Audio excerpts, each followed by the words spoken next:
여러분 안녕하십니까? 포항 MBC 뉴스입니다. 포항시는 지난 15일 서울 광화문 집회에 참석한 시민 1명이 코로나 검사를 받지 않고 연락을 끊어 경찰에 고발하기로 했습니다. 광화문 집회에 참석한 포항 시민 441명 중 440명이 코로나 진단 검사를 받았고 이 중 양성은 1명, 439명은 음성으로 나왔습니다. 하지만 1명은 경북도의 긴급 행정 명령 기간인 28일을 지났는데도 진단 검사를 거부하자 포항시는 감염병 예방관리법 위반 혐의로 경찰에 고발했습니다. 포항시는 포항지진특별법 시행령이 확정돼 다음 달 21일부터 내년 8월 31일까지 피해 지원금 지급 신청을 받기로 했습니다. 2017년 11월 15일 포항 지진으로 피해를 본 시민들은 읍면동 접수처 29곳과 포항시청과 남북구청 등 거점 접수처 5곳을 방문하거나 온라인으로 지원금을 신청할 수 있습니다. 포항시는 코로나 감염 예방과 혼잡을 피하기 위해 출생연도 뒷자리를 기준으로 5부제 방식을 적용하고 거점 접수처 5곳에선 변호사와 손해사정사 등으로 구성한 자문단을 운영합니다.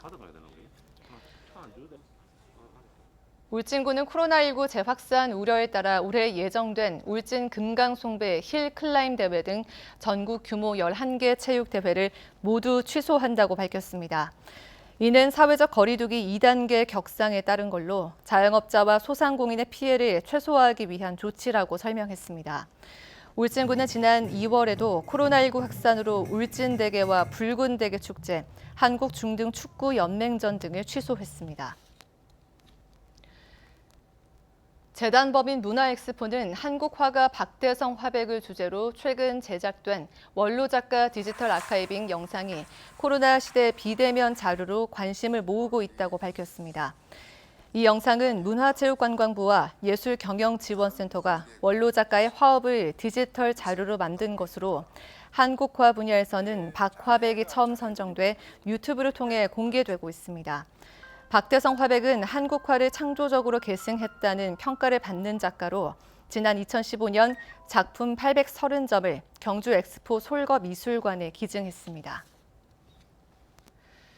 포항시는 부동산 허위 과장 광고에 대한 단속을 강화하기로 했습니다. 단속 대상은 존재하지 않는 허위 매물을 올리거나 소유자가 내놓지 않은 매물을 등록하는 행위, 매물의 층 또는 방향을 속이거나 월세를 전세인 것처럼 광고하는 행위 등입니다. 포항시는 한 달간 계도 기간을 둔 뒤 위반 사항에 최대 500만 원 이하의 과태료를 부과할 예정입니다. 수산 양식 어업인에게도 직불금 지급이 확대됩니다. 해양수산부는 수산 직접 지불제 시행에 관한 법률 시행령 개정안을 입법 예고하고 55세 이하의 어업인에게 경영권을 넘긴 65세 이상, 75세 미만 어업인도 최대 10년간 직불금을 받을 수 있도록 했습니다. 또 총허용 어획량, 자율적 휴어 등 수산자원 보호를 위해 노력하는 어업인도 직불금을 받을 수 있습니다. 해수부는 친환경 수산물 생산자에 대한 직불금 지급 등의 내용을 10월 7일까지 입법 예고하고 국민의 의견을 수렴합니다. 대구 경북의 소비자 심리지수가 소폭 개선됐습니다. 통계청에 따르면 이번 달 지역 소비자 심리지수는 87로 전달보다 2.8포인트 올라 지난 2월 코로나19 1차 대확산 이후 가장 높았습니다. 지역 소비자들은 향후 경기 전망과 생활 형편, 가계 수입 등 모든 조사 항목에서 현재보다 상황이 나아질 걸로 기대했습니다. 긴 장마와 태풍에 따른 고온다습한 환경으로 지역마다 사과 탄저병 확산이 우려되고 있어 농가의 신속한 방제가 요구됩니다. 이달 중순부터 수확을 앞둔 중생종 홍로 사과 품종의 탄저병 발생률이 높았으며 하순에는 후지 품종에서도 탄저병이 발생해 확산이 우려되고 있습니다. 농산당국은 병든 과실은 제거 후 매몰하고 9월 중순 이전에 수확 예정인 품종은 약재 방제 효과가 적기 때문에 병든 과실 제거에 집중할 것을 당부했습니다.